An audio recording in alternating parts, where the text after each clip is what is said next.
La question de l'État, elle devient cruciale. Et tout le monde en a le pressentiment, mais personne n'ose la poser. Elle va se poser avec les élections de 2012. En 2012, il y aura une convergence, non pas de choses agréables, mais une convergence de faits dramatiques. Le mur de la dette, il vient, il est là, on fonce dessus, c'est inéluctable. Supposons que la France soit dégradée et que l'emprunt français soit à 7%, 10%, quid de l'avenir? Deuxième fait important, c'est la crise sociale et la crise liée à la crise... Bon, ça ne marche pas? Non, mais si vous faites des trucs comme ça, moi je ne peux pas parler. La question de l'État, elle va se poser inéluctablement. Et elle va se poser avec les élections présidentielles de 2012. Chacun le pressent. Personne n'ose le dire. Parce que personne n'ose aller au fond du problème. Nous allons assister à une convergence de faits non pas agréables, mais de faits dramatiques. Très certainement, nous affronterons, la France affrontera le mur de la dette. Et il risque d'être terrible. Elle affrontera en même temps une crise sociale que les événements du Moyen-Orient ne vont faire que développer. Une crise sociale, une crise économique, une crise financière et, au milieu de tout cela, une crise politique. Parce que l'État ne peut pas garder son côté prestigieux quand il est livré ainsi à une surenchère électoraliste qui va être en 2012 caricaturale, absolument caricaturale. Quand on pense qu'à l'heure actuelle, on en est à se demander si DSK, si Nicolas Sarkozy, si Martine Aubry, si Marine Le Pen, si Besancenot, si Hulot, si Villepin, si Eva Joly, enfin, c'est impossible. Pourquoi? Pour tenir l'État français, pour être le représentant de l'État français, pour être le chef de l'État français, mais il n'y a plus de légitimité. Le deuxième tour, comment va-t-il se passer? Tout le monde commence à pressentir que Marine Le Pen sera au deuxième tour.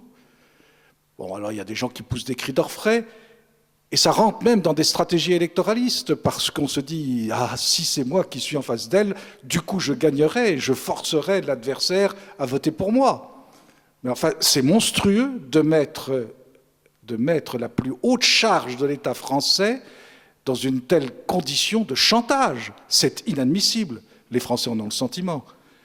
Il y a là un problème de légitimité. L'État français, surtout après cette réforme stupide du quinquennat, l'État français, dans son sommet, n'a plus de légitimité. Et d'ailleurs, on le sent bien, je ne crois pas que ce pauvre Nicolas Sarkozy s'en rendrait réellement compte, mais maintenant, plus il prend de décisions, ou plus il prend l'apparence de décision, plus il est contesté. On ne peut pas vivre dans une contestation permanente. C'est dramatique. Il prend une décision, le lendemain, elle est contestée. Et elle est contestée maintenant par les corps, par tous les corps d'État, les diplomates, les juges. Enfin, tout le monde y va de sa contestation. Mais nous revivons la fin de la 4e République. Nous revivons la fin de la 3e République. Nous revivons la fin d'une République. Et pour la même raison, à savoir l'illégitimité profonde de l'État. L'État ne peut pas construire sa légitimité sur des principes pareils. Ce sont des principes d'illégitimité profonde.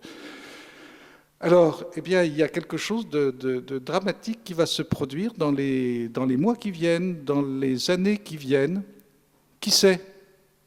Peut-être que demain, on verra ce qui s'est vu à la fin de la 4e République, des gardes républicains tourner le dos quand les ministres passent pour se rendre à l'Élysée. Peut-être que l'on verra la même chose. Il y a bien eu là récemment des révoltes de CRS, des CRS qui faisaient la grève de la faim. Il faut le faire, il faut le faire. Et quel que soit le vainqueur en 2012, il ne pourra pas gouverner.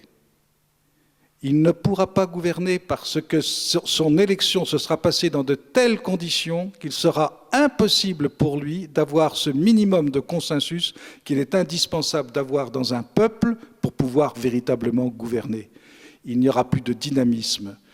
Et ça, il faut le dire, même à ceux qui prétendent que parce qu'ils arriveront au pouvoir, eux réussiront. Attendez, on a déjà fait l'expérience précisément de Nicolas Sarkozy. Il allait trancher avec ses ruptures.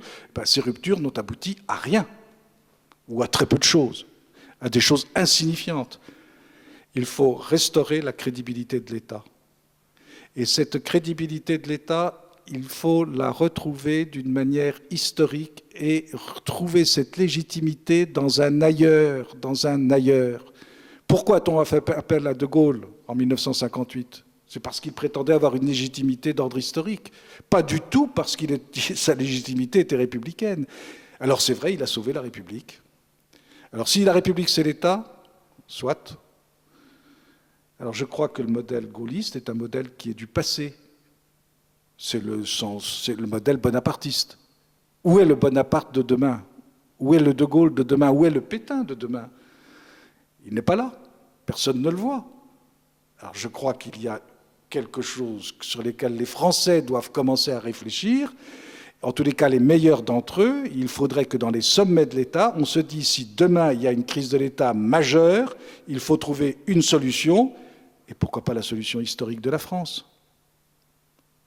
Il y a un prince, et un jeune prince, qui a déjà témoigné dans des tribunes de ses capacités, par un livre, de sa volonté, de sa bonne volonté et de ses perspectives, de ce qu'il voit pour la France, de ce qu'il pense de la France. Ça, c'est intéressant parce que c'est en dehors du climat électoral. Et alors, il sera possible d'avoir une représentation de la France, une représentation de ses intérêts, avec un État libre, indépendant, libre, qui sera la garantie de la souveraineté française, surtout dans une crise économique grave.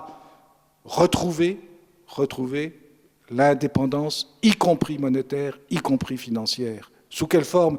C'est à déterminer. Il ne faut pas forcément entrer dans tous les détails. L'important, c'est cet avenir-là. Et alors, la représentation française qui fait tellement défaut à l'heure actuelle, ce n'est pas tellement la faute aux pauvres députés, ils font ce qu'ils peuvent pour être des représentants, mais ils n'y arrivent pas. Pourquoi n'y arrivent-ils pas? C'est parce qu'ils sont dans le débat perpétuel,